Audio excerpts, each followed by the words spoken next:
What is up, everyone, and welcome back to another episode of the Somewhat Sports Podcast. My name is Chris, and I am joined by two of the greats in this industry, Jurg and Dame. Fellas, how are we this week?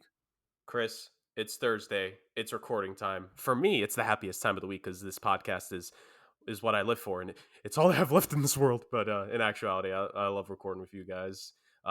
Second week back since our like 1 month hiatus of recording with each other. So like I said last week, it's always better when we're all together. I'm doing great, actually. I'm off the IL. I've been cleared for physical activities, cleared to work, and I'm having my return to the basketball stage today, so I'm excited. What basketball stage, bro? Why are you acting like you're an actual Playing NBA at Christ athlete? the King. That's a LeBron court. It's a stage. That's the court where we saw RJ Barrett win his Yep. high school what was it, national championship? High school, the Dick's Sporting Classic. Oh, okay. Yeah. RJ won. We were there. Just part of history, part of greatness. He had a supreme armband that game as well. But neither here nor there. Yeah. So I guess congrats, Dame, for that underwhelming news. But yeah, we have news this week. We do. We're gonna talk about. We're gonna continue our NFL division series where we just talk about a certain division from each conference, and then we're going to talk about. You know what? We might just start off with this news. We're going to start off with MLB news, baby. The MLB trade deadline just passed. There's been some notable moves that Jurg and Dame will talk about.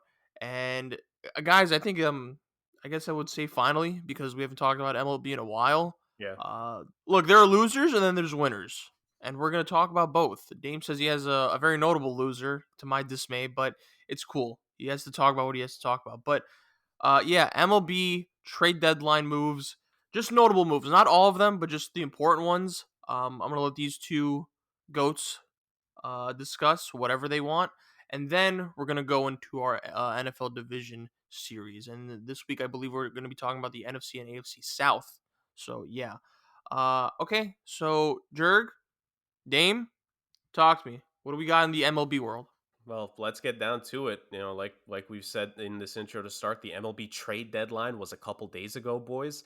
And going up to the deadline, it was actually pretty active for the most part. I don't know about you, Dame, in terms of like gauging how active it could get, but this felt like one of the more active deadlines, or at least even approaching deadlines that we've had for a while in Major League Baseball. So with that, there were a lot of teams that made moves. A good amount of teams made several trades, and we're going to, for the most part, break that down. But what we're really going to go after are the three main like name deals that teams did to acquire significant talent. And we're gonna start with this was the first of like these big moves that happened here. And this team only made the one move, so that's why we're going to start with them first. But we're going to talk about Luis Castillo being traded to the Seattle Mariners from the Cincinnati Reds in a massive move, kind of a surprising move for a Mariners team that has been surprising people this entire season with their performance, them currently being second in the AL West and in a AL wildcard spot, as well, actually holding the second AL wildcard spot to this point. The now 57-49 Mariners, as we're recording, days ago, they acquired Luis Castillo in a trade for the Cincinnati Reds. Sending back to the Reds, the Mariners gave up their number one prospect, actually, Noelvi Marte, a 20-year-old shortstop. Their number three prospect, Edwin Arroyo, an 18-year-old shortstop. Number five prospect, Levi Stout, a 24-year-old pitcher. And then another pitcher, Andrew Moore, who's a 22-year-old. So four prospects going back the other way to the Cincinnati Reds in this one. Quite the haul that the Reds got from a Mariners team that for a long time, Dame, they've been very like meticulous. They've been cerebral. They don't make trades like this. This, of course, kind of signifies a changing. What was your general reaction, Dame, to seeing the Mariners make this big time deal? Well, I was pretty upset because Luis Castillo was a big Yankees target and someone who I expected the Yankees to go get. However, when I looked at it, like the Yankees were going to ask for Anthony Volpe, who was the Yankees' best prospect and the seventh best prospect in all baseball. Someone who not only am I and fans excited for, but the organization thinks of very highly. So it would take a extremely great player to really get rid of Volpe, and I don't think Castillo was that guy because although he was the best pitcher on the market, he's not in my opinion, solidified ace that's proven himself in the playoffs where the Yankees are going to need that kind of pitching. I'm sure if he had a lot of playoff experience and pitched in a lot of big games, Volpe's a guy the Yankees would have no problem giving up for him. But Castillo has been pitching on the Cincinnati Reds for a while, so that's probably why. But for the Mariners, I think it's really good because they have one of the best farm systems in the league, so there is no problem for them to really kind of overpay a little bit, which is what they did. I think they gave up their 1, 3, and 5 prospects and then someone else, which is a lot, obviously, for a guy like Luis Castillo, who is under control for the rest of this year and next year. The Mariners, I think, they might have the longest playoff drought in the entire MLB. So I know they're kind of desperate to make the playoffs for the first time this year. They're in on Soto. I know they're in on Otani. They're in on a lot of different kind of players. So with the kind of farm system they have, which I'm pretty sure was ranked second in the whole league, um, it was worth it for them to overpay for a frontline starter that they really needed because although they have pretty okay starting pitching, they don't have that frontline starter that could start a game one for them in the playoffs or start a wild card game or whatever it may be. So for the Mariners, I really like it, and then obviously for the Cincinnati Reds, I really like it as well because we're not going to talk about this, but they traded another starter to the Twins, and they got a pretty good haul back from them as well. So they traded two of their best starting pitchers and then really rebuilt their entire farm system like that. Now they have one of the best farm systems in the league because of this trade deadline. So I think the Cincinnati Reds did really well this trade deadline. They got probably more than they should have for the players they traded away. But I'm really excited to see what the Mariners do. I like the Mariners. They're a fun team, fun, young, exciting team, obviously led by Julio Rodriguez on the offensive side.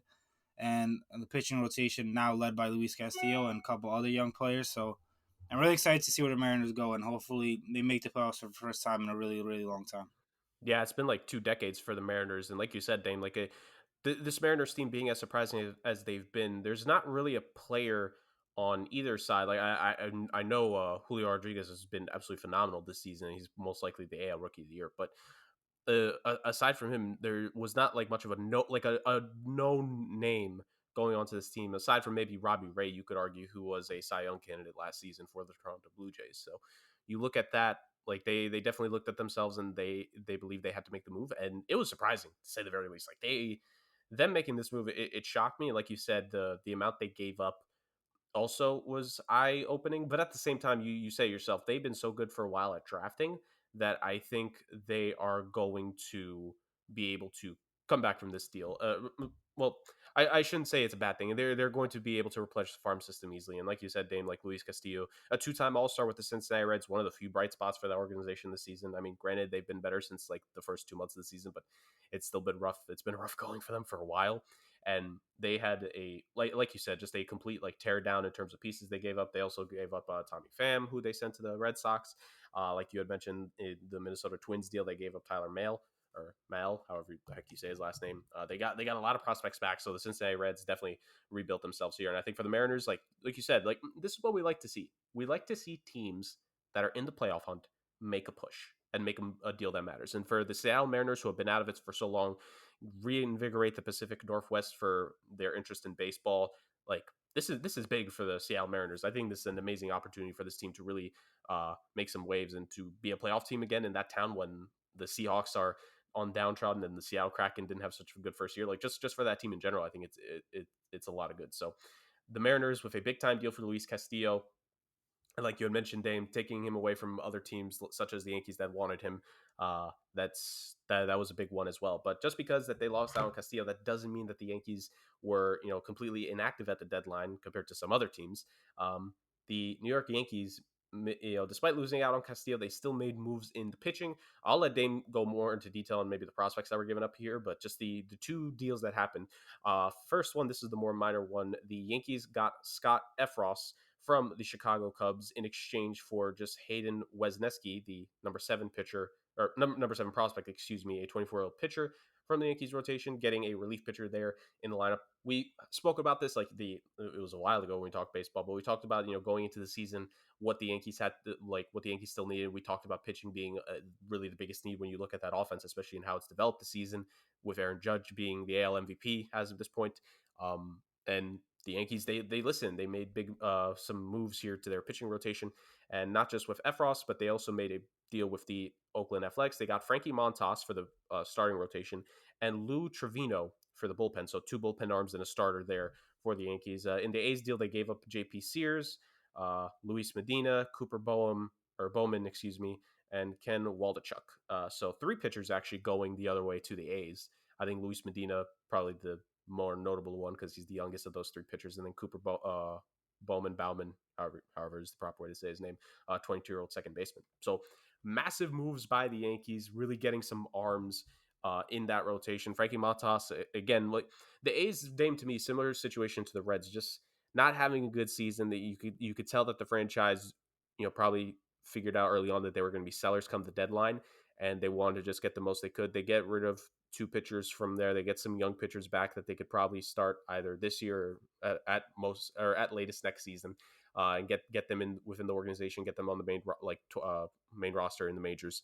The Yankees, they get a starter in Montas to really fill out that starting rotation, and he can maybe even be really good for them in the playoffs, as well as Trevino and in the Cubs deal Efros, 2 relief pitchers that I think, Damon, this is just from my observation. You could speak more to this here in a moment, but I think the Yankees have definitely needed those 2 guys in these deals because for at least for the last like month or so, it's felt like the pitching rotation, like the bullpen has been shaky. I've seen a couple like post games pressers from Aaron Boone, and there were a couple stint moments here and there, like during recent stretches, where they just felt that they were overworking their bullpen and that they needed their starters to play a lot better. And so I think like getting these 2 relief arms is very critical for this team as they make the stretch run to the postseason, where yes, they got the 70 wins. I believe the first team this year in the majors to get the 70 wins, but it's been a rough going for the last month or so for the Yankees. They have been closer to a 500 team here recently compared to the just world beaters that they were going into the All-Star break for the most part. So that's my take there. Dame, you are both our resident Yankees fan. Of course, you know your stuff when it comes to baseball. Like talk about how critical were these deals for the Yankees to make? So yeah, like you mentioned at the end, like the Yankees have been struggling as of late, but struggling like they really only lost a game in the division during this stretch that they've been 500. But the way the Yankees been playing, 500 is like the worst case in the world, and everyone thinks the world is burning down because of it. That's how good they've been. But I think personally, I think it was really important for them to struggle because I never really fully believed that this team was built to win a World Series. I just think they were kind of playing better than they really actually were, and they needed a few moves to really become that real number 1 contender in the league. My thing was I believed they needed 2 outfield bats, 2 relief pitchers, and a starting pitcher before like any trades are made. That's what I said the Yankees needed, and honestly, that's exactly what they did. So just going down the line, the first trade they made was trading for Andrew Benintendi, who was the probably best outfield bat outside of Juan Soto that was available. He's a rental. He's only under control for the rest of the year, but he's a lefty that makes contact. He's not a full power hitter that's going to strike out a lot. He gets on base. He's their only 300 hitter as of right now, I believe. He walks a lot as well, so I think he has their highest on-base percentage as well. And he plays really good defense. He was an all-star this year, and I think he won the Gold Glove last year. So I believe that Andrew Benintendi was the perfect fit for the Yankees. And they went out and got him for, I think, 3 prospects. They were like 19, 20, and 21, I believe, something along those lines, which really is a steal. Now, I wouldn't say steal, but I think it's a really good deal for the Yankees because they didn't give up any of their top guys, and they got a guy who perfectly fits in that lineup and on that defense. Obviously, adding Andrew Benintendi means less playing time for Hicks and Joey Gallo, and that's perfect because that's exactly what the Yankees needed because those guys were just easy outs and they weren't great defenders. And then the next deal they made kind of shocked me because I didn't expect this at all. They traded their number 7 or 8 prospect, starting pitcher that was actually highly regarded in the farm system. Hayden, I can't even say his last name. Hayden Wesneski or something like that. Wesneski. Yeah, he was very highly regarded in that farm system. A guy who maybe would have came up even this year to make an impact out of the bullpen and then work himself into a starter starting next year. So I was really shocked by this, but then I looked at the guy they got, Scott Efros. He throws like sidearm, underarm, so it's kind of a walkie delivery, and that gives batters a different kind of look. And he's also a rookie, so he has 5.5 years of control, so that's probably why they had to give up such a high prospect. 7th in the Yankee system is a pretty high kind of guy. So when I first looked at it, I was like, all right, like why are we overpaying for a guy like this? But then I saw like the way he throws, it's something different coming out of the bullpen and will keep hitters off balance. And just having the 5.5 years of control is really important as well. a guy who they're going to have through 2027, 2028 out of the bullpen, and hopefully he's going to be a weapon because the Yankees bullpen has always been their strong suit and how they've been successful because they usually haven't had starters who can go 6, 7 innings strong.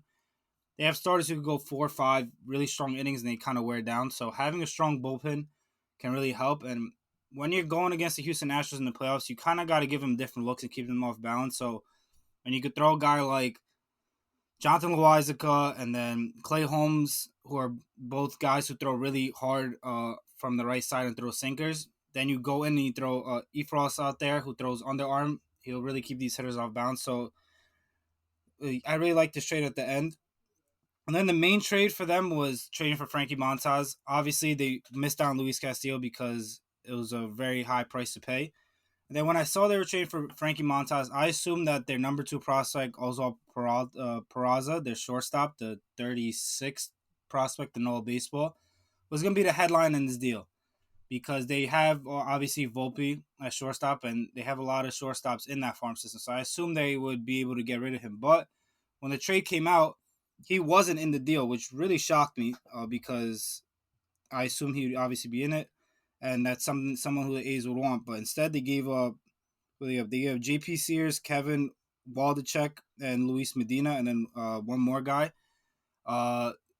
Ken Waldachek was in the All-Star game for the young guy, the Futures game with Jason Dominguez and Anthony Volpe. So it kind of sucks to give him up because he was another guy who could have made an impact on the team this year. But being able to keep Peraza, who I still don't understand why he's not up at the majors right now if you weren't going to trade him when you have IKF starting at shortstop every single day and being ass. But I really like the trade for Yankees because he was the second best starter available and they really needed that number 2 going into the playoffs. And now when you have a starting rotation of Garrett Cole, Frankie Montas, Luis Severino when he comes back healthy, and Nestor Cortez, like that's a very formidable starting rotation when you go into the playoffs and something that I'm very confident in going forward. And they also got Lou Trevino, who, although he's having a really bad season, he has really nasty stuff. And Matt Blake has been really good with these Yankee starting pitchers and really turning him around. So I'm confident that he's going to be able to turn Lou Trevino around and really turn the season around and lower that ERA. And he's going to be a weapon out of the bullpen going forward. And then the last trade they made was they have 2 more. The Jordan Montgomery for Harrison Bader really shocked me because going forward, you have Severino hurt. You have Tyone and Nestor Cortez most likely on innings limits, so they need more starters. So I assume they might have even traded for another starting pitcher, but instead they gave one up who has been pretty solid for them all season. He hasn't been elite, but he hasn't been bad. He hasn't been losing them games. So trading him really shocked me when they didn't acquire another starting pitcher. I was like, all right, so they trade Montgomery, they might go out and get Pablo Lopez from the Marlins, but at the end of the day, they didn't. So that really shocked me. But at the end of the day, I kind of understand it because Montgomery was never going to be a starter for them in the playoffs. He was probably going to be a bullpen piece. So I think a guy like Harrison Bader, who Brian Cashman called the best defensive outfielder in the league, and I kind of agree with that because he's super fast, super athletic. And when you get into the playoffs, you're going to need that kind of thing. He's going to be able to steal bases. He's a pretty decent hitter, and he's going to play defense. So that's going to be able to save runs for your bullpen, and he's going to cause havoc on the base pass, which is really important as well. So at the end of the day, I kind of understand it, but I just think they might lose out on that number 1 seed during the regular season because they're not going to have enough starting pitching. And the last one, obviously, is trading Joey Gallo. I think everyone knew that this was going to happen, but I'm surprised at how much they got for him. They got the Dodgers number 15 prospect, which turned into the Yankees 10th prospect now in their system. So I'm really encouraged by that because I think Brian Cashman did a great job. Joey Gallo has been absolutely awful. There's no other way around it. And being able to get a guy who's now your 10th best prospect in your system for Joey Gallo for 2 months, I think was an amazing job. So overall, I am really happy with what the Yankees did. I think they're the favorites now for the World Series. I think they got everything they needed. They got bullpen, they got bats for the outfield, they got defense, they got that number 2 solid starter. So I'm really excited to see where these Yankees go forward. I do think they're the favorites, like I said.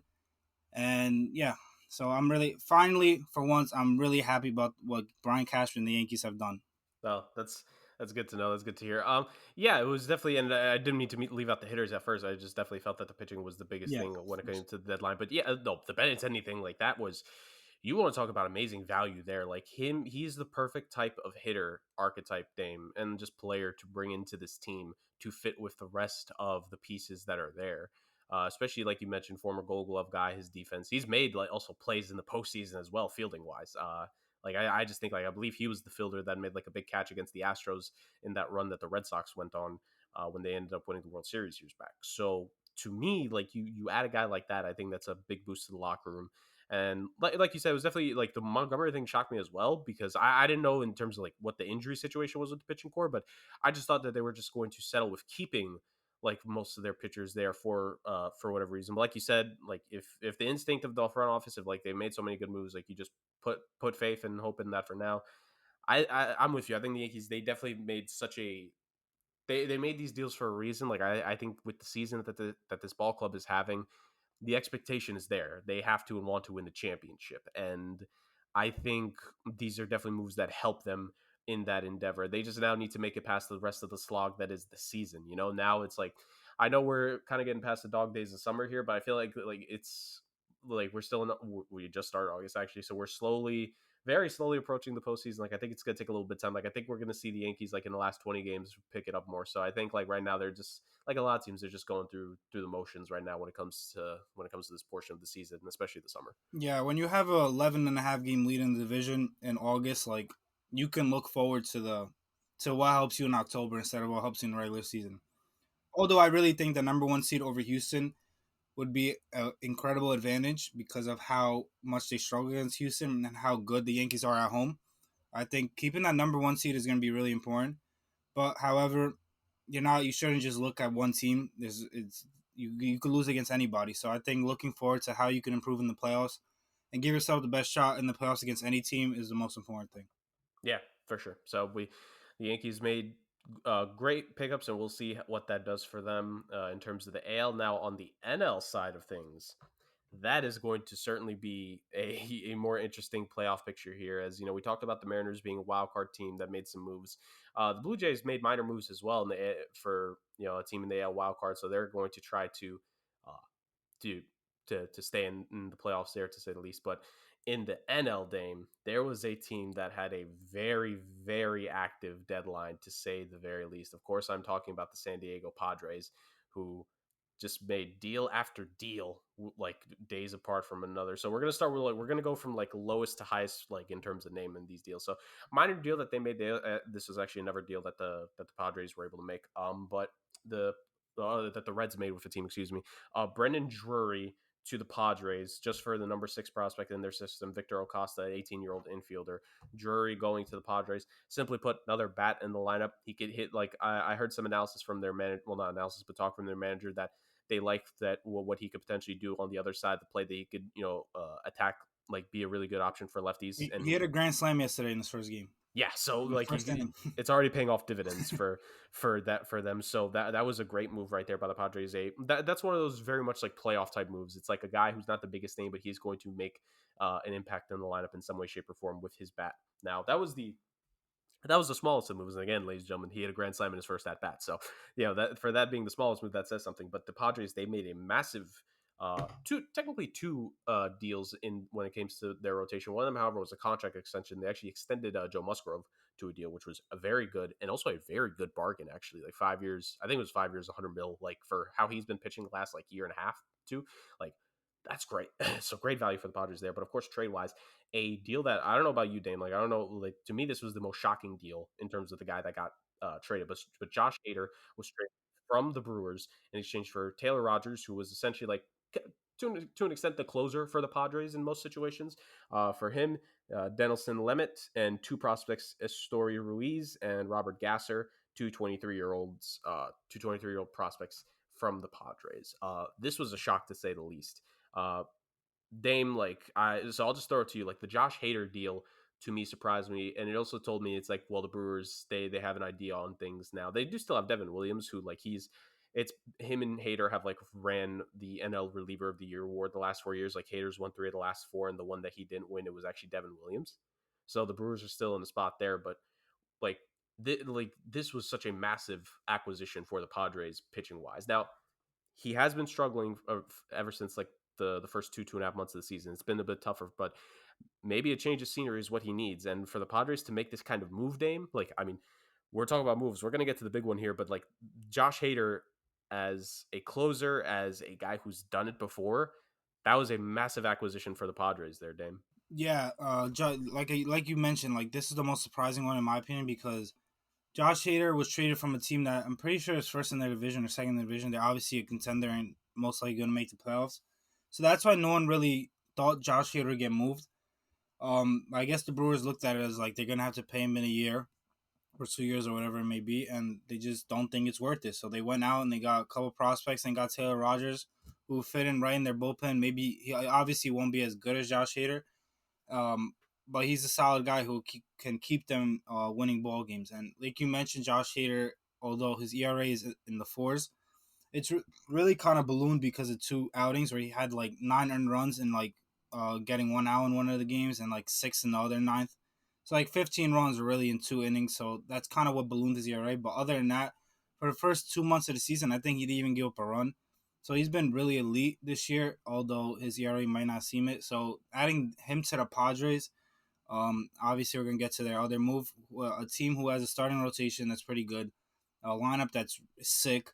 Really needed that bullpen help and that elite kind of closer, and putting Josh here there, who's arguably, like you mentioned, been the best reliever in baseball for the past few years. I think it was an incredible acquisition that is gonna really gonna help them moving forward.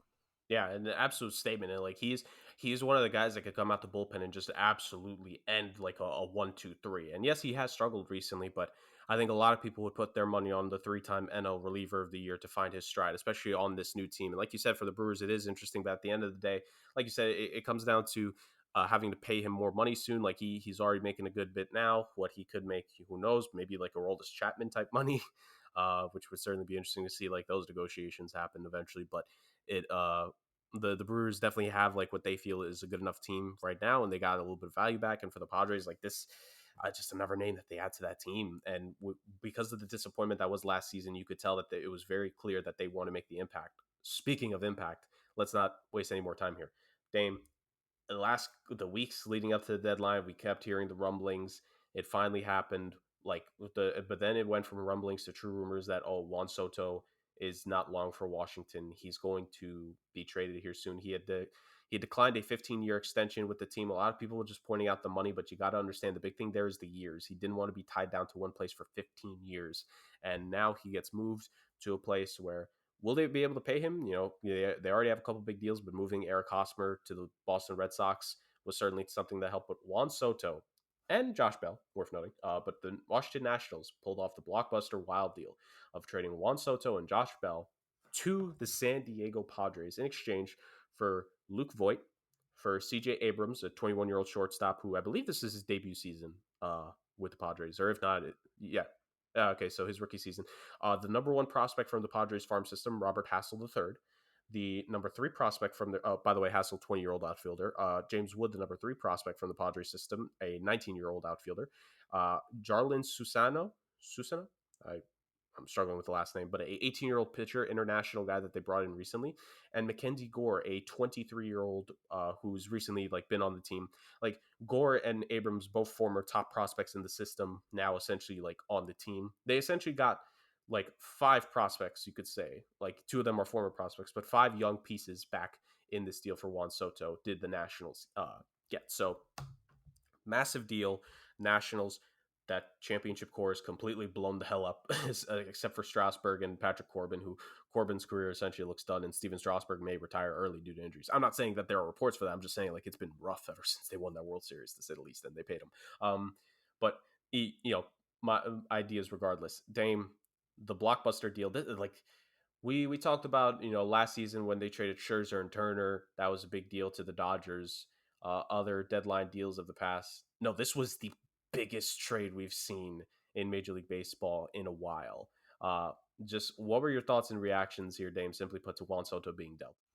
Yeah, I mean, when we saw Juan Soto turn down that 15-year, $450 million contract, like, that's nuts. Like, imagine turning down $500 million because you're so good at a sport. That's ridiculous. But then you obviously heard the Nationals going to look for trades.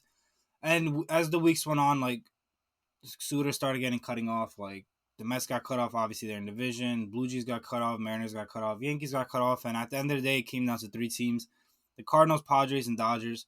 And then really it came down to two with the Cardinals and Padres. Cardinals offered more like big league talent that was ready to play right now, and Padres offered more talent from their farm system that are really young players. And Padres really went all out. I mean, they've been going out all out for the past couple off seasons, which trading for starting pitching from Blake Snell, Yu Darvish, signing Manny Machado to a massive contract, extending Fernando Tatis after just a year. Like this team has been really going all for it every single offseason or trade deadline. And props to them. This is exactly how all teams should be operating. And this isn't big markets. This is not LA. This is not New York. This is not Chicago.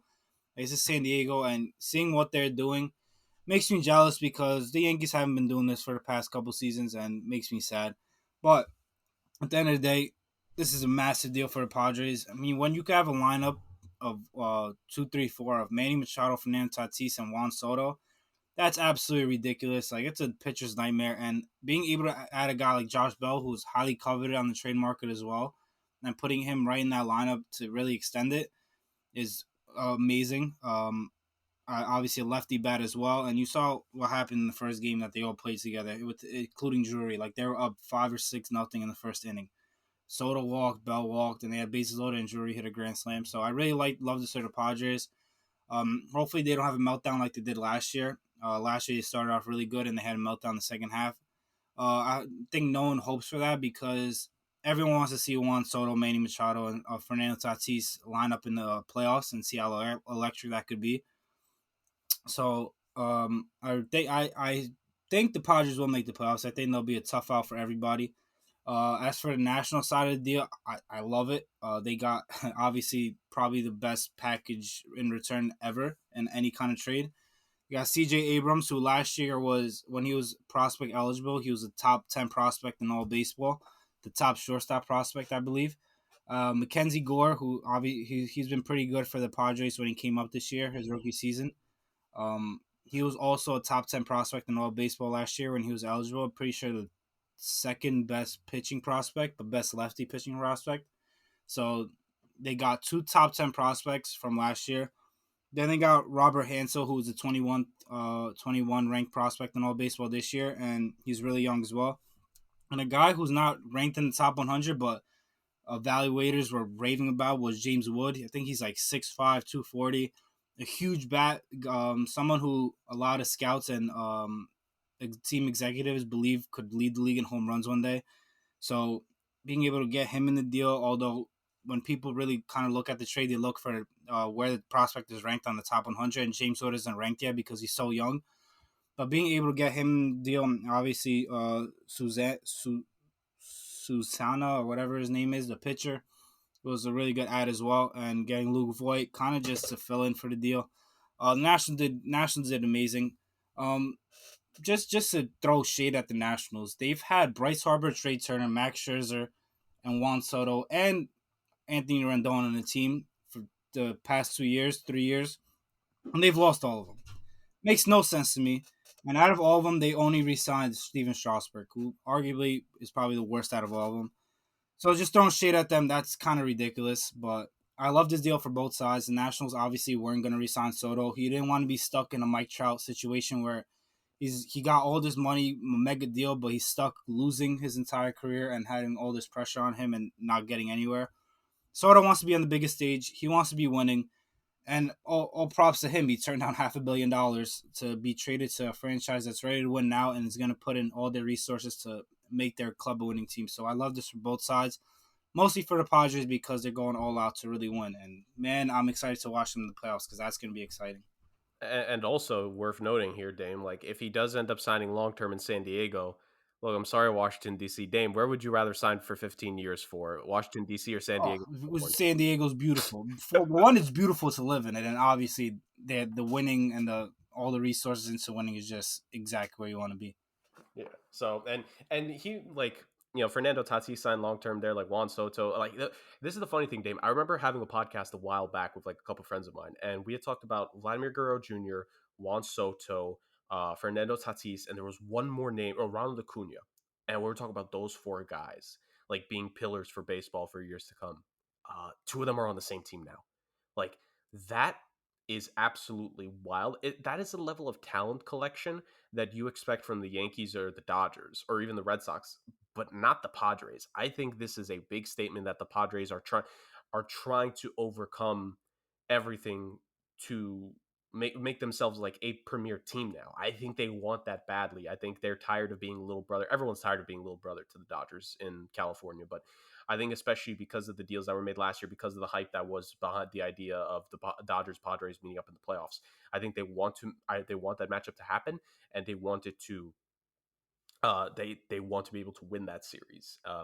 And this is a way to do it because like on the Dodgers, you got Betts and Bellinger and the talent that's there. Trey Turner's there. And now on this Padres team, like you got Machado, you got Tatis, you got Juan Soto, you have pretty good pitching rotation with Musgrove and Darvish. And if Clevenger can maybe like try to roundabout into form, maybe not what he was back in like 2018, 2019, but like just play better. Like the Padres have something there, and it'll be interesting to see if they could really go on a run here. Now, the second half of the season was a big collapsing point for them last year. Hopefully, it's not this season because we want to see these guys make the playoffs. We need Tatis and Soto in the playoffs for for the betterment of the game, just in general. So, massive deal here by the Padres. To say the least, in getting Juan Soto, and time will tell, like just the success that team will have. Those are the big deals that were made. Those were all the big moves that like names that were traded. There were a couple other teams that were also active and made impacts. We're gonna just briefly touch upon them. I'm There's gonna one touch. team that wasn't active. We'll get to that here in a moment. And someone may try to defend that team here, but just other notable moves that were made. Dame, I kind of mentioned them earlier, but the Philadelphia Phillies, they were pretty active at the deadline. They got Brendan Marsh and Noah Syndergaard from the Angels, and they also acquired David Robertson from the Cubs, a starter and a closer there. David Robertson actually got his first save with the Phillies last night as we're recording this, and Noah Syndergaard there to fill into that starting lineup. Also, Zach Wheeler's there, so just former Mets starting pitchers on the Phillies. Makes sense. And then Brendan Marsh, who's pretty young, Dame. It really confused me. Brendan Marsh is only 24 years old, and the Angels gave up on him. So that was a bit of a head scratcher for me in regards there. And the Astros, I mean, you mentioned them, Dame. They got Christian Vasquez and Trey Mancini as hitters. Trey Mancini a home run in his first start with the team, not first game because he had like a pinch hit performance with them at first, but in his first proper start, he hit a home run. Will Smith there to help out with the bullpen. That's a guy who's been on good teams. He's on Braves. He's on Dodgers. He's won a championship. You get a guy like that in the lineup. Um, those to me were like the main teams that were also pretty active. The Twins were as well, if you want to get into them, and I guess the Braves as well. The Angels, like they also did some tearing down here. Dame, the Braves got Raisel Iglesias from the Los Angeles Angels, so a lot of pitchers really got moved here, Dame. Like before you get into your analysis, like do you want to like what is it with the pitchers being dealt here, Dame? Was it just like a consensus around Major League Baseball, like they need pitchers for the postseason? Is that what this deadline was? Yeah, pitching wins you postseason games, and that's what you need. Whether it's a starter that could go deep or eat up innings for the rest of the season, because a lot of teams with young pitchers, especially the Braves, are gonna have young pitchers that are gonna be on innings limits to end the year, and then when they're chasing the division, you're gonna need guys who can eat innings. And one move that shows that is the Braves trading for Jake Odorizzi, and they traded Will Smith. Will Smith was a pretty valuable bullpen piece for them. I'm pretty sure he was their closer. So trading him away and getting Jake Odorizzi, who could eat up innings, he's not great, but he's not awful, was really important for them. And that's how teams kind of view it. Some teams need to eat up innings for the rest of the season. Some teams are just looking for bullpen help because they need to shore up the end of their bullpen. So that's how I think teams view it. Makes sense. Makes sense. And the team, some of the teams that I mentioned there, you got the Astros made a move, the Braves made a big move. Like that, people forget, Dame. I even forget sometimes that the Braves are the defending World Series champions, Yeah, I but they forget it all the time. that was a massive deal for them to get Raisel Iglesias. And of course, the Phillies making moves and the Twins. We kind of mentioned them. They made a lot of moves actually in terms of like acquiring arms for their rotation and their bullpen. But Dame, I'll leave it to you. Like, there, if you want to give like maybe another team down for getting here, but you clearly have a team you wanna point out here, Dame. So I'll leave it to you. This will be the end of the end of the baseball talk. Yeah, let's throw some shade at Chris's fake team because he doesn't even watch baseball. He just wants to get under my nerves. But the team that was extreme disappointing was the New York Mets. I mean, when's the last time the Mets really had any kind of championship hope? Like, it's been a really long time. Even when they made the World Series in 2015, like no one really expected them to be going that far. And now they have a team that's not a Cinderella story. Like, this is a legit team that could win the World Series. And when you go into a deadline and your main acquisition is Daniel Vogelback and Michael Givens, who gave up like 4 runs yesterday in his debut, it's an extreme disappointment to not only baseball but to their fans as well. The fans deserve better. I think it was. I mean, they have a good farm system that they could easily go out and get players. A guy like David Robertson, they easily could have got. Instead, they go and get the second best guy in the Cubs bullpen with Michael Givens. They could have used another starter to really have that insane rotation going to pass with Jacob DeGrom, Scherzer, and could have got Luis Castillo or Frankie Montas or someone else like that. And obviously, they could have easily added better bats. They added a guy named Roof from like the Giants, who's awful. Bats like 200. Daniel Vogelback is just a I'm gonna say he's a fat piece of shit. Kind of sucks too. Jeez. Um, then Whoa. yeah, I Bro, what can't. the? You're fired. You're fired. But yeah, they didn't really add any impact bats, and they're not bringing up the number one prospect in baseball. He's gonna probably break the home run record in the minors because of how good he is and how much he's raking down there. And their main thing is that they needed bullpen pieces because the only guy in their bullpen you could trust is Edwin Diaz, and everybody before him is a joke. Like, you can't trust anybody there. They're bringing guys up for the minors and bringing them down every single day because they don't know who's going to be good, and everyone's kind of messing it up. So for them not to add anybody in that bullpen, when you see the Phillies added David Robertson, you see the Braves adding Raciel Iglesias, it's really disappointing to see the Mets what they're doing because this was their year that they're really a real championship contender. It's not fake.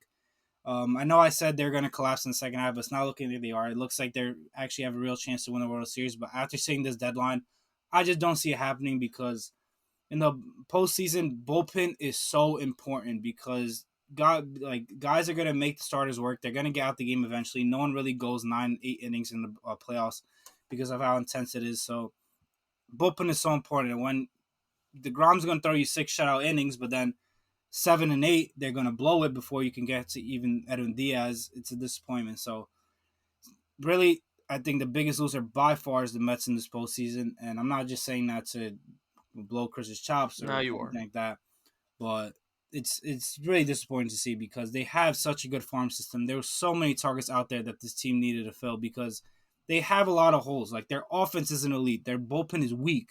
It's not that it's decent. It's weak. It's a weak bullpen. And after 1 and 2, their rotation is shaky as well. So just seeing the Mets not do anything and really stand pat was extremely disappointing for baseball and their fans, in my opinion. Wow. He Fuck this guy.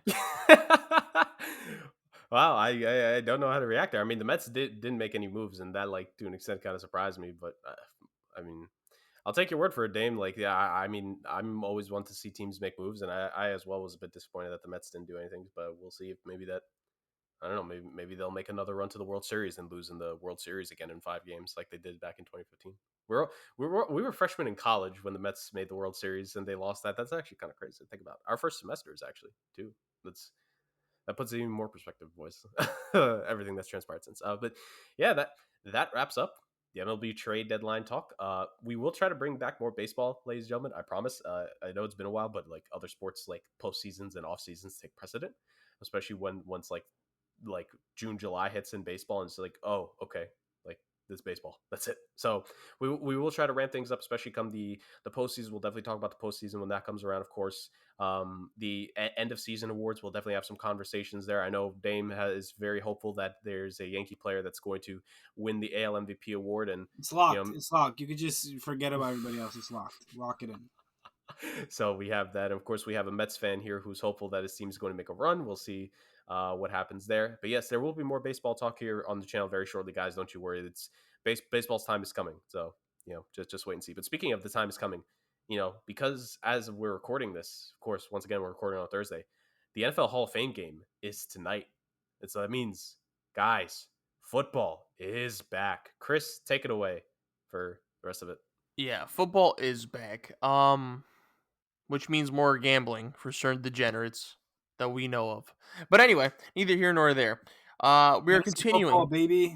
It's our NFL division series where we talk about certain divisions from each conference. Last week we did the North. Yes, I believe we did the NFC and AFC North. This week we will be doing the NFC and AFC South.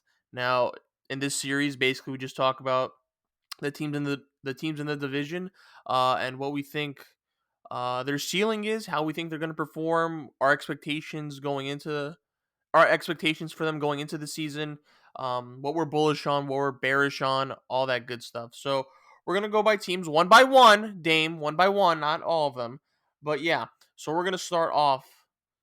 Let's start from the bottom. And how we go in order is kind of like how we predict the division will go.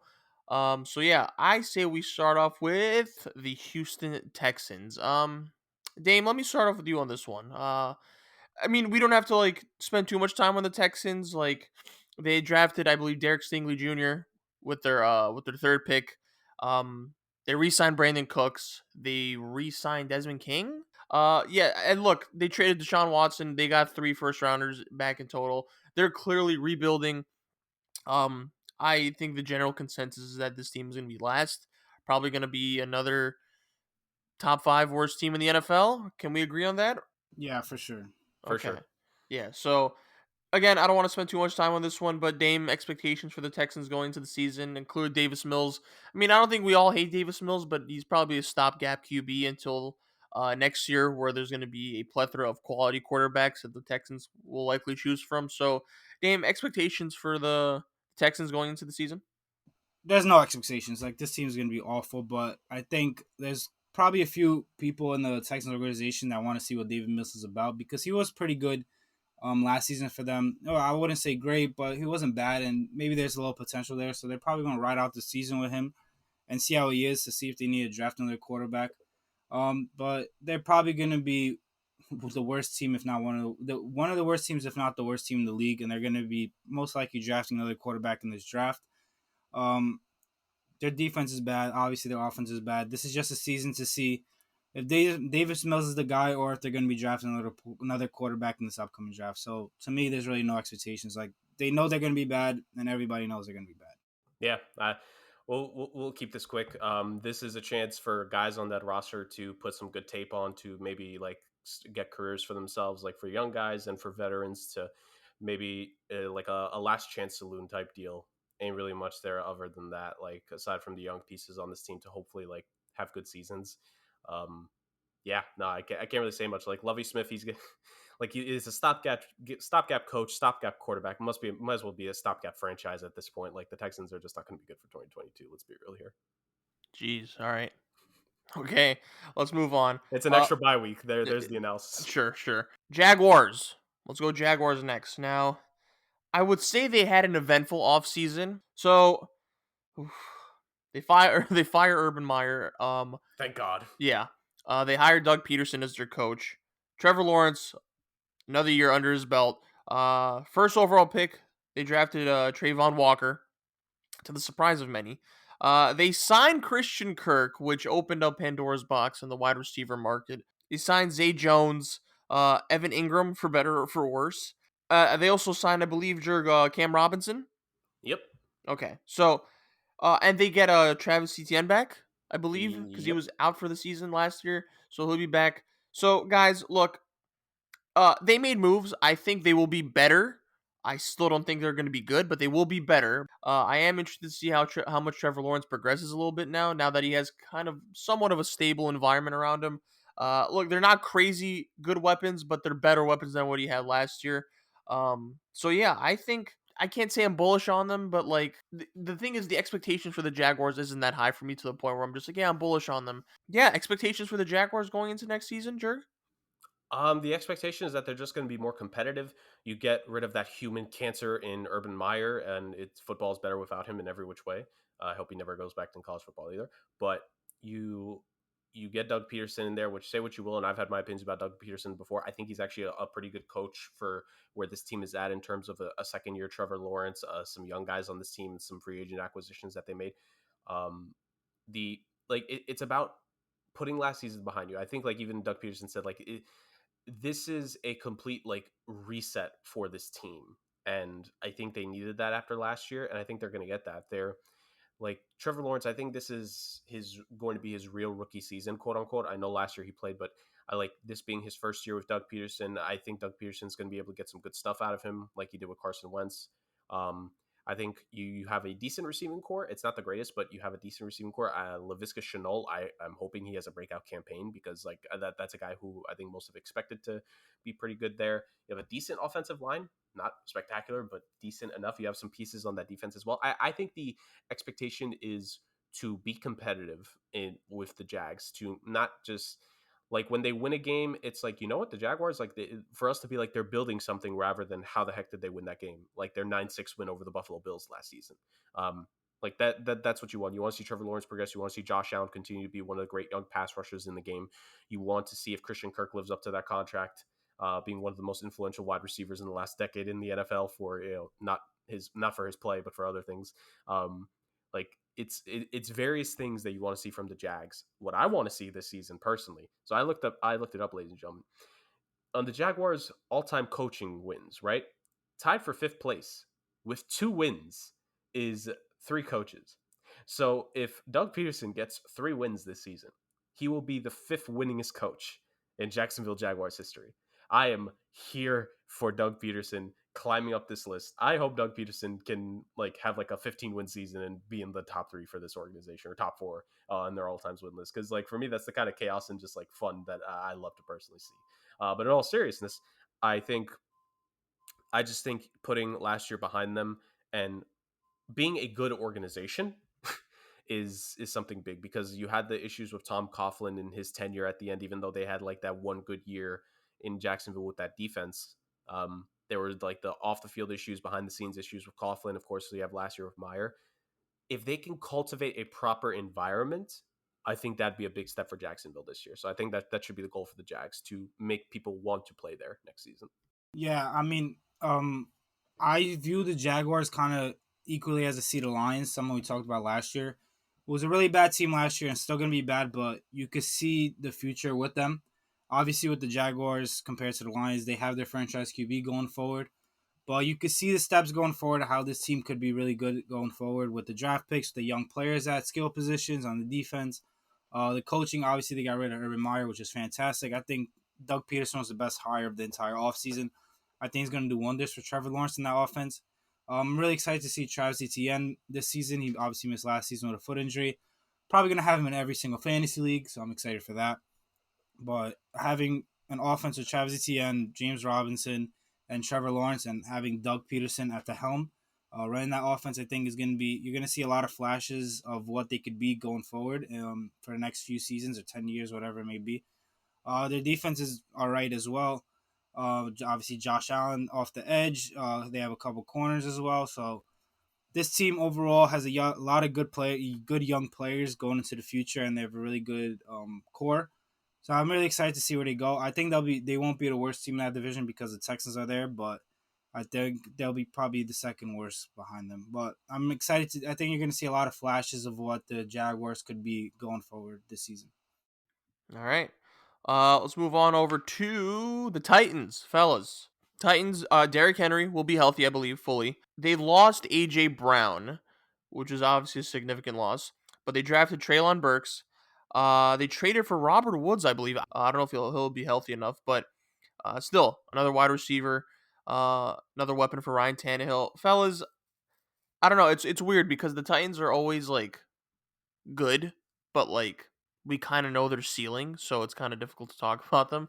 But yeah, I don't know, Dame. I mean, now that without AJ Brown, what do you make of this team? What do you make of this team? Like if once like everyone's healthy and everyone's good, what do you think the ceiling for this team is? Ceiling, obviously, because of how bad the division is at the bottom with the Jaguars and Texans, they probably will be second in the division, maybe being close to winning the division. But I don't have much expectations for them because of losing AJ Brown, Derrick Henry coming off a foot injury, which is always scary, especially for a big running back like that.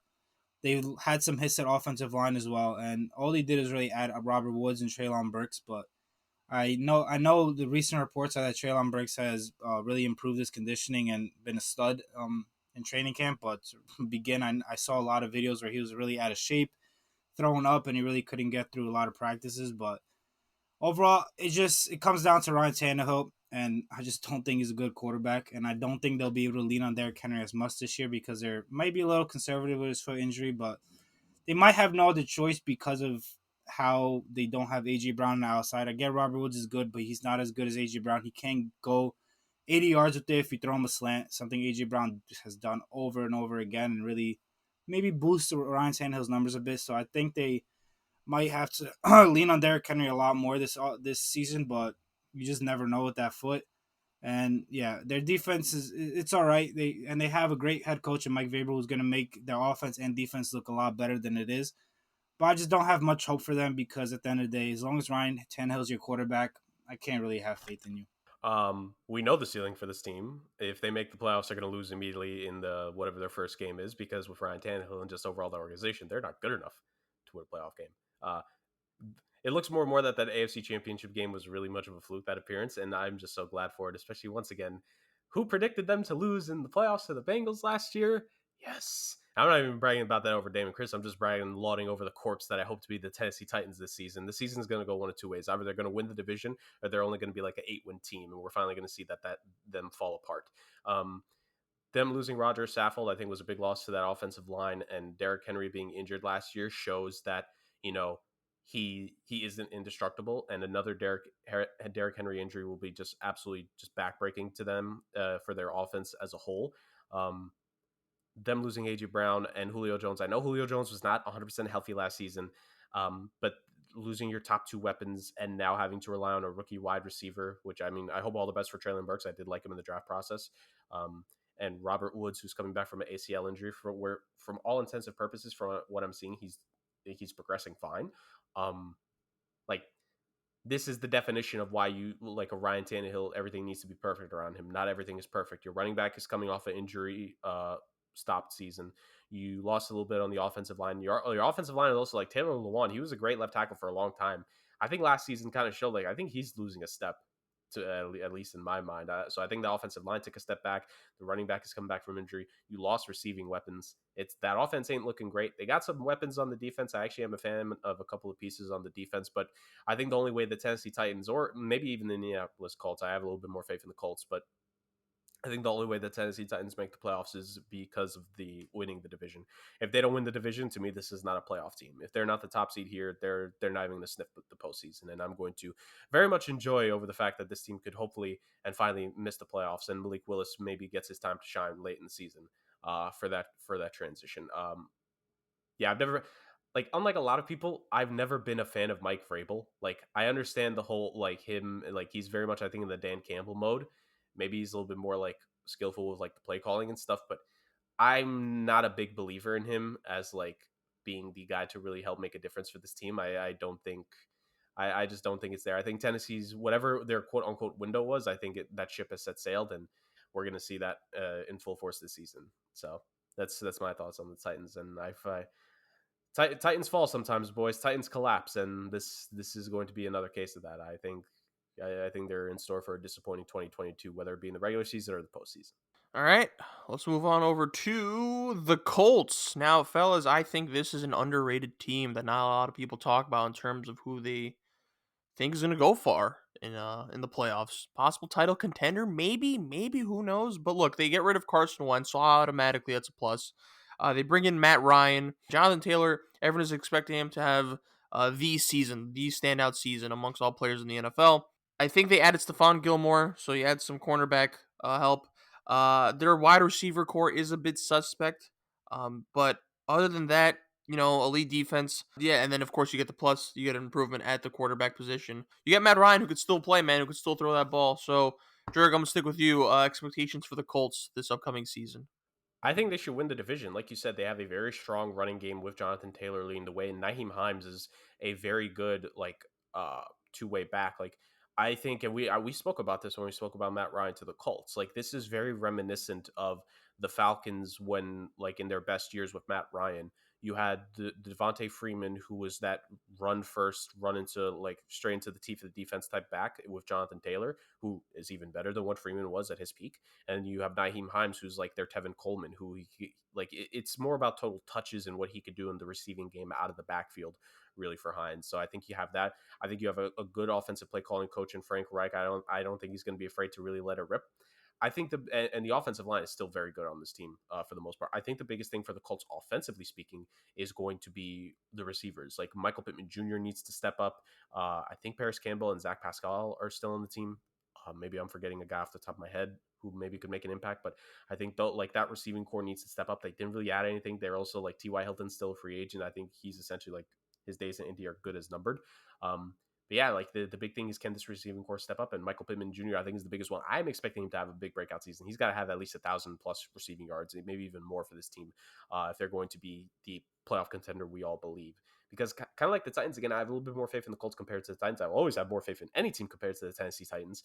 But I think it's going to be difficult in the AFC wildcard hunt. So I think winning your division is the best chance here. Like you got to go 5-1, 6-0 in this division if you can. If you're Indy, at least split the games between Tennessee and sweep the Jacksonville Jaguars finally. Defense, they have like a great player at every level. You have Darius Leonard, who is the captain and leader of that defense and the premier player there. You have DeForest Buckner along a defensive line that could see some guys do pretty well for themselves. They traded for Yannick Ngakoue. They also have Kwity Paye there. Like that defensive line, that front four is looking really good.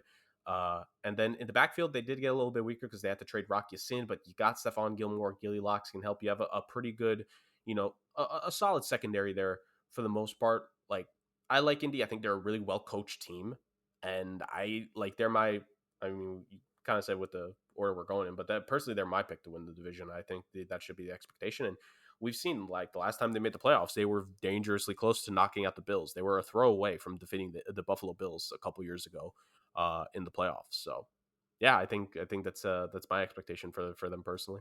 Yeah, I mean, I agree. I think this is the best team in the division. They have the best quarterback in my opinion in the division.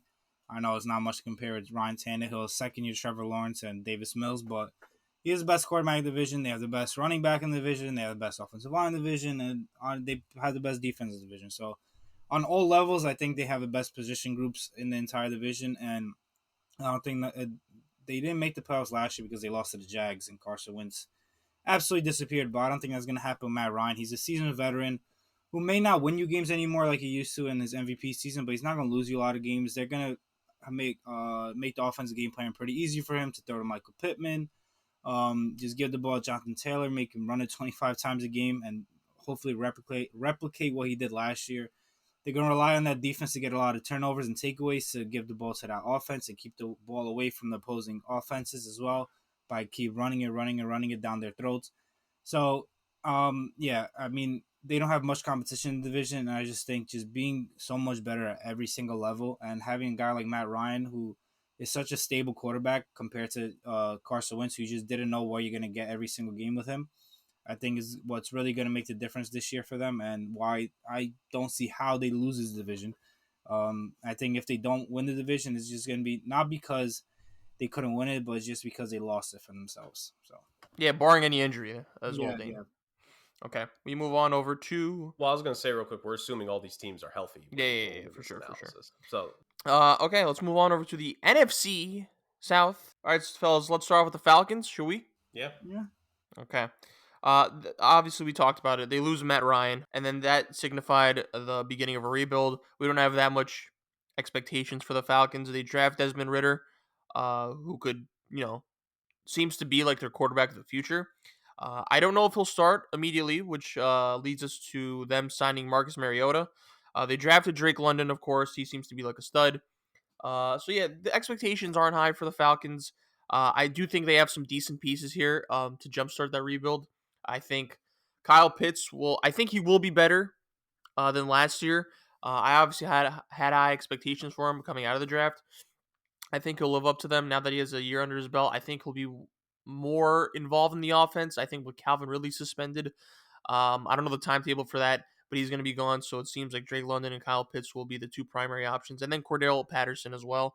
So yeah, I think the Falcons they're going to be like a fun bad team to watch. I feel like, but yeah, Dame, we don't have to spend too much time on them. But what do you think of the Falcons going into the season? Obviously they're not going to be a great team because when you have Marcus Mariota as your quarterback, you have a ceiling. Like I'm not saying they're going to be the worst team in the league, but you just have a ceiling with Marcus Mariota. However, I'm just really excited for their future, to be honest, because of their offense. Obviously, Calvin Ridley suspended for the year, but when he comes back, you have him, Drake London, Kyle Pitts. Like having those three as your skill position players for a young quarterback coming in from whether it's the draft this year or next year, like that's as good of a position as you could possibly be in. So there's not really much to watch out for them this year, other than I guess like for fantasy reasons with Drake London or Kyle Pitts. And to see maybe, I don't know, for whatever reason, maybe Calvin Ridley's suspension gets reduced because of the whole Deshaun Watson thing or whatever maybe, or Riddler because of starting quarterback at any point. But other than that, the thing to watch with the Falcons is the next year and the year after that, and how a young quarterback can come into such a great situation. So I'm not much to say about them this year, but I'm really excited about their future going forward. Yeah, so similar thing. I think like this is a similar analysis that I have for the Texans, where they're going to be a team where the veterans that are there that like just signed recently, like a Casey Hayward, like they're making some money and they're trying to prove themselves. You got a couple young guys that can maybe make an impact. We saw his name is escaping me right now, but the linebacker that the Jaguars signed that was on the Falcons the last couple years, who made an impact and got to play, had 100 plus tackles last year, got paid. Like I think that's what the Falcons are going to be for there for guys to make an impact in this league in terms of like the main pieces of this team. It's mainly focusing on the offense to see if maybe Desmond Ritter. Like I think Desmond Ritter is going to start at some point this season because you have such a great quarterback class, like potential next season that the Falcons should have a high pick for. Like they need to see if Desmond Ritter could potentially show anything this year, or if they're just going to go after quarterback next year. That's why Marcus. It's very similar to the Pittsburgh Steelers situation that we discussed last week, where it's going to be Mariota's start, and then Desmond Ritter is going to get his curtain call. Except this time, it's going to be this is a definitive. We have to see what we have, or else we'll replace you. Whereas for the Steelers, they drafted Kenny Pickett. When they did, it's like okay, like you're going to be the future of the franchise here. Mariota and eventually Ritter, they got some weapons to play with, and Kyle Pitts and Drake London. There's some talent there to say the least. Arthur Smith is an offensive mind, so he should be able to help them, especially Ritter when he eventually does start. I think the Falcons could be interesting here and there. I think some offensive games that they'll have will be intriguing, but this is not a team that I have high expectations for. There's like their consensus pick by many to finish at the bottom of the South for a reason. Just they don't have enough compared to the rest of the division at the end of the day because they've lost so much the last couple of years. Like they've really stripped down their team, and we see the byproduct right here. So I think that's what that is. I don't think they'll be as bad as the Texans. I think right now the Texans are the leader to a lot of people. I think the Falcons have a little bit there to be able to work with and can maybe surprise us with like an entertaining game or two. Like they'll drop like 30 in like a handful of games, I think. Yeah, yeah. All right, next team. I feel like these two could be interchangeable, but I'm gonna go with the Panthers next, fellas. So I mean, we've talked about some of their, we've talked about the primary move that they made recently, numerous times. But they traded for Baker Mayfield. They also drafted Matt Corral, so uh, their quarterback carousel. What the hell's the word? Quarterback room. I don't know. They're Carousel. what was that name? Carousel. Carousel. There we go. The name was yeah, it was escaping my head. But the quarterback carousel, includes Baker Mayfield, Sam Darnold, and Matt Corral. So it's competition. That's one word I'll describe it as. It's competition. We all predicted that Baker Mayfield will be the starting quarterback for this upcoming season for the Panthers. They drafted Ikem Ekwonu, so they beef up their O line. J.C. Horn, I think, will be back. I know he got activated from the pup list recently, like 3 days ago, so he will be practicing. Um, yeah, fellas, there's always a question mark on the Panthers because now, well, they have an average quarterback carousel. You never know, if CMC is going to be healthy. J.C. Horn being healthy does, obviously improve their defense quite a bit, but you never know. Look, they have weapons. You have your, God, I don't even want to call Robbie Anderson a weapon, but you have your DJ Moore.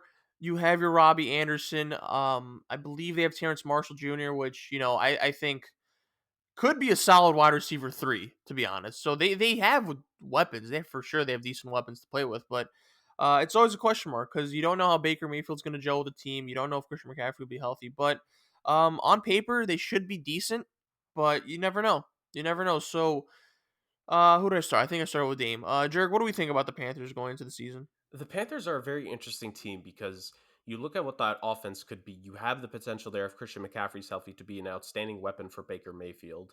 Chuba Hubbard being the perfect running back there as well to really complement the skill set. By the way, Chris, you forget to mention in that quarterback room should have been XFL MVP. PJ Walker, good sir. So Oh yeah, sorry. that's a 4 quarterback room right there, my man. But you have a pretty good running back situation there. You have a wide receiver, like a bona fide wide receiver number one on that team with a DJ Moore, a guy in Terrace Marshall Jr. I think he could potentially have a big season. A Rashard Higgins who's on this team that could maybe be a deep threat. I guess Robbie Anderson's there, but I don't really want to care about him. You have a offensive line who, like you mentioned, Ekwono, who they drafted, was big. They got some decent guards there with Austin Corbett and Pat Eflin. Like they there's a little bit there, and Taylor Moton as well, who's been a tackle on that team. Like him and Ekwono as left and right tackle are going to be like that's a really good duo. I just think like the offense is going to be the big thing. Like this is where Matt Rule, like it's been a quarterback carousel since his tenure started there. Like this is a season where we need to see some progress, whether it be Baker Mayfield or if Baker gets hurt again tragically, and Sam Darnold maybe looks better in year 2 with this team. Who knows? But then like I think the defense is really going to be what can carry this team to some wins here, because you have like a front four that includes a great defensive tackle in Derek Brown, Brian Burns, who's a good pass rusher, a guy who I think could be settled for, like he could have potentially breakout, like not breakout year, but a really good encore season. Yutur Gross Matos, a good defensive lineman there. You also had the veteran acquisition in Matt Ioannidis. That's a really good front four, a linebacking core led by Shaq Thompson, and then the defensive back crew with Jeremy Chin on that team, and the corners Dante Jackson, J.C. Horn being the number one, and if he could get his act together, C.J. Henderson, who they got from the Jaguars last season for like little to no cost.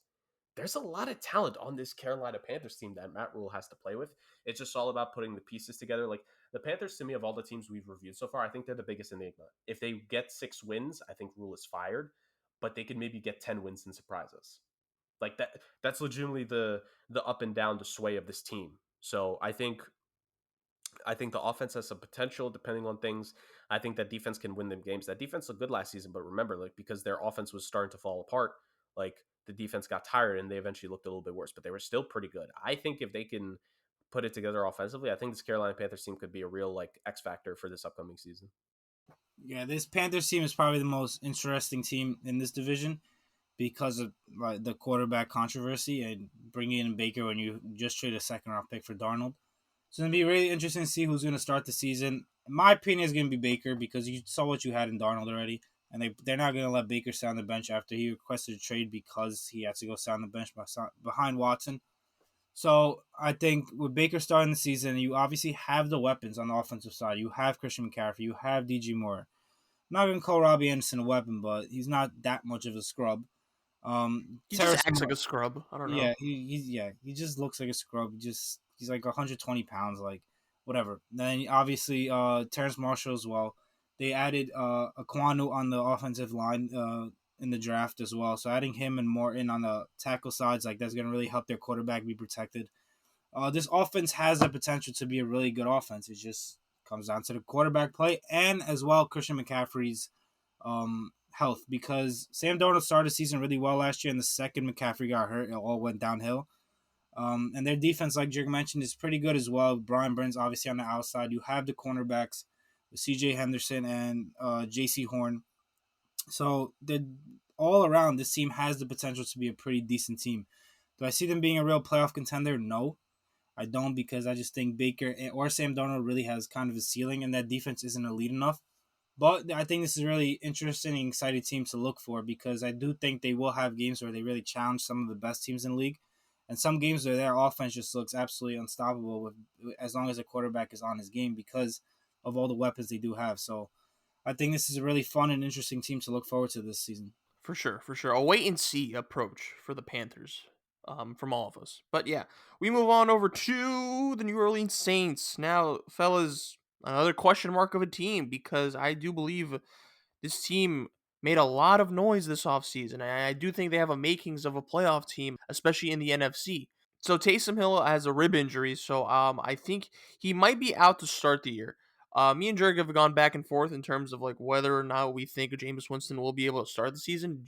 Jurg thinks, well, he is practicing now, and Jurg thinks he will be able to start. I'm not sure if he will, but I'm just going to take Jurg's word for it. So Jameis Winston will likely be back to start the season. Nothing confirmed, we don't know, but again, it is Jameis Winston. Not a great quarterback, but definitely not a bad one. He's a very decent quarterback. I would say that's probably the position that may hold them back, and that's not to say that's actually a compliment because of how good their other positions are. But they signed Tyrann Mathieu, they signed Jarvis Landry. They also signed Marcus May.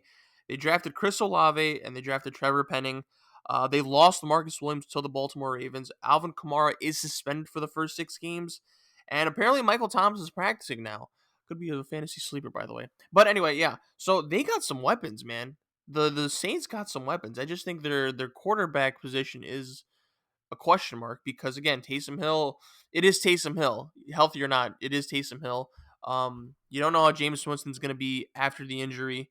I think he'll be decent. I don't know if he'll be as good as he was, but especially this year, it's his first, coming back. It's going to be always tricky to start, but yeah, this team has weapons. I think their defense is great. Yeah, and obviously Alvin Kamara being suspended doesn't help, but I do think they're primed to take the second spot in this division. Obviously, you have the Bucks as the first seed, but yeah, if Michael Thomas could come back, then I think this could be a very dangerous offense as well, man. So I think question mark, but I'm definitely bullish on the Saints. Definitely bullish. So Dame, let me start off with you on this one. Expectations for the Saints. I don't have much expectations for them because to me it always comes back to quarterback play and kind of the same thing as the Falcons. Like although Jameis Winston isn't bad, he has a ceiling. Like I don't think he's a guy who can really take them far. They might be vying for a playoff spot, but I think they'll be along the same lines as the Panthers as of record. Obviously, Michael Thomas coming back is a huge help. Adding Chris Olave is going to be extremely helpful for Jameis Winston or Taysom Hill, whoever they have as quarterback, because they're probably going to be rotating them throughout the season. But I think losing Sean Payton is an extremely big loss for them. Um, I think he's gonna him not being there is really gonna hurt that offense and the quarterback play. And obviously, like you mentioned, Kamara probably gonna get suspended for probably like 6 games or something like that. It's really gonna hurt them as well. I know Mark Ingram is solid in that offense, but he's not gonna be able to carry it alone. He's solid when he has Kamara as the lead back, and he's kind of the second guy. That defense is always elite, especially at home. So they'll have that, but at the end of the day, I just think Jameis Winston is as average as it comes, and he can't really lead you anywhere further than average. So, um, yeah, I think them and the Panthers are kind of going to be vying for that second spot in that division, second and third spot. But I don't think either one of them is really going to be a true contender for a division or a playoff spot. So you have an offense, and like you said, Chris, I think because he is practicing, I think Jameis is going to end up starting week 1. I don't think there's any reason to delay it, especially if Taysom Hill is out injured right now. Ian Book, we saw enough from him that he should not be starting NFL games. Um, like Jameis is going to start. So the big question is, can Dennis Allen continue to have this offense play at a high level? Like when Jameis went to the Saints and he talked about how great it was, like a big part of that reason is Sean Payton. Like say what you will, Sean Payton was a big factor to me in why Drew Brees was still, at least in the regular season, a very good quarterback. Of course, Drew Brees is naturally talented, but Sean Payton is able to help scheme guys. And I think him and Drew Brees were a very great duo together, especially for Michael Thomas. But Alvin Kamara being out for the first 6 games, Michael Thomas, like, I know he just got off the pup list, but there is very much a chance that he could get back on like an injured list before the start of the season. It's just so inconsistent right now with the Saints. It's very tough for me with that offense, at least the first half of the season, of what it's going to look like. But I think that's where the defense comes in. I think this defense has some really talented pieces on there, especially that defensive backfield with Marshawn Lattimore and Marcus May and Tyrann Mathieu. Like them alone, like they're going to create like a little bit of a no-fly zone there for the Saints, and I think that's going to be a very big thing for this team to have the defense be able to keep them afloat. I think, especially mainly for the first half of the season, because of the state that the offense could be in. And you have a pretty good linebacking core with some pieces. Then you have that defensive line who is led by a guy like a Cameron Jordan. And also you hope he's able to have a good second season, but a Marcus Davenport who, or not good second season, excuse me, but like after Marcus Davenport, a 9-sack season in 2021, they would hope that he can potentially be able to, like come back, because he recently had like some shoulder issues, but if he could come back and maybe put together a double-digit sack season, that would be big for them. I think the defense is going to be what helps this team out for the most part. They have a pretty good offensive line, so I think the protection will be there offensively. It's just the production is my biggest question when it comes to the Saints. Can they overcome the issues they'll have early? And maybe the fact that they signed Mark Ingram back is going to be able to help, and him, maybe like Dwayne Washington, somebody can emerge, and this could be a pretty good team for the most part when it comes to like the running game, and they could hold over until Kamara comes back. And then you'll see if Jarvis Landry, if he's healthy, maybe can he make an impact. Chris Olave is like he could have a big rookie season. Like I will say, okay, admittedly now I really look at it more in depth. Like the pieces are there. I think the offense could be good, but like between the two sides, offense to me, like the first half of the season, I think is when the defense is going to shine for New Orleans. I think the second half of the season is like when guys like we know they're fully healthy. When Kamara's back, I think that's when the offense is going to put it together. So I think now that I actually look at it, I think I'm more confident than being a playoff team now. But like there, it'll be ebbs and flows to the season because there are some questions that they have to address. All right. And now we move on over to the consensus number one team in this division, the Tampa Bay Bucks. So Tom Brady returns, unfortunately. Now, some notable offseason moves here. Gronk retires. Julio Jones, they signed Julio Jones. They signed Kyle Rudolph. They signed Russell Gage, I believe. They signed him, right? They didn't trade for him? Yeah, they signed him. He Yeah. was a free agent. Okay. Leonard Fournette becomes fat. Godwin is out late till this. Godwin is out till late in the season. They traded for Shaq Mason, which was a questionable move on the Patriots end, but obviously W for the Bucks. And hugely notable news: Ryan Jensen is likely out for the season. Yeah, so that's a huge blow to their offensive line. Tristan Wirfs was carted off, but I believe I read it wasn't serious. I think it was like a cramp issue, but I think there was nothing to worry about. So yeah, which was a huge relief for Bucks fans because my goodness, that's like they're two they're two studs on the offensive line, and that would have been oof for Tom Brady. But guys, yeah, I think obviously this division's weak. Obviously, this is a consensus Bucks win in this division, but guys, I don't know. What do we make of their ceiling? Obviously, playoffs, and you have Tom Brady, but and it could be with Julio Jones. I think obviously we know what Julio Jones can be, but he is older now. He had a kind of a meh season last year. I know he was hurt most of the time, but we need to take that into account, his age and his health. Um, Obviously, you replace Gronk with Kyle Rudolph and Russell. Once everyone's healthy, and obviously they have Mike Evans, but their wide receiver group has the potential to be extremely elite once Godwin comes back. So, and that will be good timing, especially for Tom Brady, because late into the season they'll be able to gel, and full string towards the end of the season, going to the playoffs.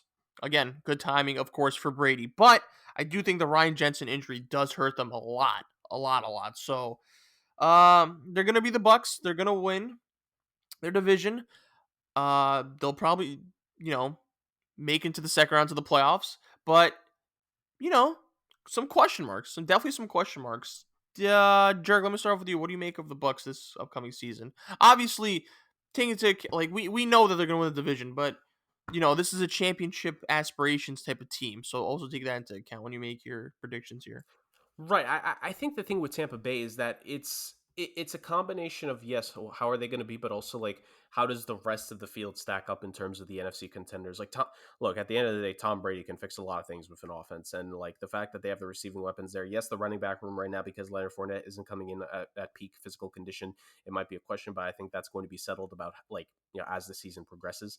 I think that the offense in that aspect will be fine. I think the question of how the offensive line will overcome Ryan Jensen being gone, especially like the interior. I think that's a big reason why they made that Shaq Mason. Like, obviously, okay, let me not mess up the timeline here. They made the Shaq Mason deal to improve on the interior because they lost Alex Kappa and Ali Marpet. Marpet to retirement, Kappa left to the Bengals. I think Shaq Mason was a big deal, and having a veteran like that with now what's going to be a young center in the fold is big because the center is a big part in terms of predominantly with the guards and their pickups and assignments and dictating things at the line of scrimmage. So I think that's going to be a big thing. That chemistry that Brady's going to have between him and the new young center that's going to be there is something that just has to develop.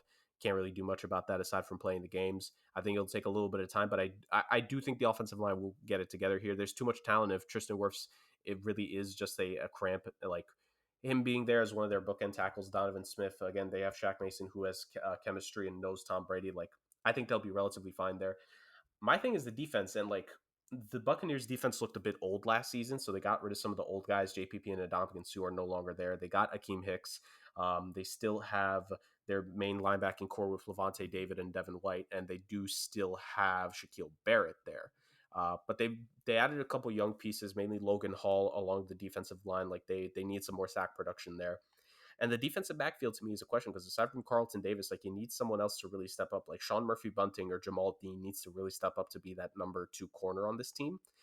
And then the safeties, like they added Keanu Neal, who's like a safety linebacker hybrid, and they do have Antoine Winfield Jr., so that's one of the spots. But like there are some questions, over the course of this team, really. So I think while we have them for sure winning the NFC South, let's not forget the Saints have challenged Brady the last couple of years. I think they're still undefeated against Tom Brady in the regular season. Um, Nice. so there's that. Like they've challenged them. Todd Bowles, this is his chance to redeem himself after how his Jets tenure ended. Um, like there are some questions about this team that I think are worth noting, but at the end of the day, I think you need to hold them up against their peers, and you have the Packers, the Rams, in the conversation for potential Super Bowl contenders. You have to some people like are the Cardinals and the 49ers, like are they like it's all about tiers, right? We know the Rams are top tier, like they're the definitive team in the NFC. Packers and Bucks are below them. Do you maybe match the 49ers or Cardinals with one of those two teams? Um, is anyone in the NFC East good enough to make you think they could potentially belong in the conversation in the top 2 tiers? It's those questions I think is the big thing at the end of the day for this team. But they're going to win the division, of course. The talent's there. Brady being there, age 45, we're going to see how he performs this season. I think they'll be fine. I think things are going to settle. The big question will be like, I think the last 3 weeks of the season are going to be telling for this team and how they look because of the structure of this team, because of the offense, because of some of the age of that defense. I think the last last month of the season is going to be a big indicator on the playoff success Tampa Bay could go for. Yeah, like Chris opened it up. It's unfortunate Tom Brady's back. I think we're all sick and tired of him. Although we do acknowledge he is the greatest to ever do it, but we're just sick and tired of him. He could have just stayed and been a good dad, but I guess he hates his kids or something. But I don't know, bro. I don't know. I don't know. But Yeah, no comment, no comment. losing Gronk and AB, I think is going to take a hit on them. But obviously, here comes Julio Jones to save the day for him. So Tom Brady could never lose. He just needs all the help in the world. But just because of how bad this division is, I think the Bucks are going to run away with it. I know it came out that Leonard Fournette was kind of fat, but I think the latest reports are he's kind of got back to the weight he's supposed to be at. So I think Tom Brady heard the news and then fucking fixed it. Of course, he got him on his stupid ass TB12 method diet shit with his avocado toast and shit. But yeah, Fournette's back. You still got Mike Evans and Julio Jones on the outside until Chris Godwin gets back healthy. And when he comes back healthy, I mean, I don't think there's a better wide receiver group in the entire NFL with Mike Evans, Julio, Chris Godwin, and Russell Gage. And then obviously you have Fournette. And yeah, at tight end, they signed Kyle Rudolph, who I'm sure is going to have double-digit touchdowns this year just to take over for Rob Gronkowski. Yeah, obviously, like you guys mentioned, losing Jensen is going to be a huge hit. They also lost another guard that retired before Tom Brady did. So that's going to hurt as well. I know Wirfs got carted off the other day, but I think he should be fine. I'm not sure. So it's going to be kind of an adjustment for Tom Brady because he's going to have to get the ball. He loves getting the ball out quick, and that's how kind of his offensive line succeeds. But, I mean, if your offensive line is getting pushed back, the second you snap the ball, it's going to be hard to be successful. And we know he's not a mobile quarterback at all. He never was, and he definitely isn't now at 45. But do I think they're a real threat to win the championship? No, but like I just can't bet against Tom Brady because he's proven me wrong time and time again. But I'm just gonna go out on a limb and say that this is the year you really see a decline in his game. I know last year maybe was the year, but he had 45 touchdowns or whatever, maybe second in MVP. But I think this is the year you really see a decline in him. Not only because of age and not only because he kind of retired and came back, so his head isn't maybe fully in it, but because the offensive line is also hurt and obviously he's 45. So I think they're going to run away with the division because how bad it is, but I don't see them as a true, real championship contender like I see teams like the Packers, Rams, and even the Cowboys, honestly. But other than that, the Cowboys are so talented that you just never know. Oh God, bro, come on, stop. Maybe not. All right, I gassed it. I was kind of deciding that. But compared to the Rams and the Packers, I don't think the Bucks are as good as them. I don't think Tom Brady's going to be as good as Matthew Stafford or Aaron Rodgers this year. So, yeah. The Packers thing's interesting. I think they could actually compete with the Packers. The Rams, I think, are like ahead of everyone, but I think they could compete with the Packers. That's just me, of course. Well, it's just one of those things where it's like Green Bay lost what they lost offensively, so that's why a lot of people see them as a bit weaker. Like maybe like Tampa is going to end up just being the second seed because it's like between those two, okay, between those two, with the Green Bay Packers and the Tampa Bay Buccaneers, which team lost less in more important positions? It's the Tampa Bay Buccaneers, so that's probably a big thing to factor into everything. And of course, at the end of the day, Tom Brady, like Dame said, that dude, like it makes no sense how he's still doing it. Yeah, they both play in ass divisions, so I'm pretty sure they're both going to make the playoffs. But yeah, again, I trust the Bucks more, and I feel like once they're at full strength, once Godwin comes back, they're gonna be tough to beat, man. Um, but here's hoping they don't win shit because fuck Brady, and I think this will be his last season. I think this is his last hurrah. It'd be great. Brady going out and out. Yeah. So I think that's it for this week. Yeah, pretty stacked week. Considering everything we talked about. Jurg, where can they find us on the socials? Guys, you already know it's the SomeWhat.Sports page on Instagram. We're close to 100. Please share with your friends. Share this podcast with everyone you know. Share with your friends. Share with your family. Share with your classmates. Share with your lovers. Share with your ex-lovers. You may have ended on bad terms, but the way that you can reconcile and put everything in the past and have closure, you share them the greatest sports podcast there is on the internet going today. Somewhat Sports. It's Somewhat Space and Sports on both YouTube and Spotify. Subscribe to the YouTube channel. Follow us. Give us a 5-star rating and listen on Spotify. You guys already know how it works. The summer is in its last month and a half or so, slowly winding to a close, but it's still been great. We still have more episodes to do. The Somewhat Sports Summer of 2022. We're still rocking and rolling, baby. Beautifully said, as always, Jurg. And yeah, NFL season's coming up, NBA season's coming up, MLB is approaching kind of, not its end, but like it's getting into the nitty grits of the season. And then of course we're gonna have our MLB playoffs, and Jurg's gonna have NHL news eventually. And dude, the World Cup is soon.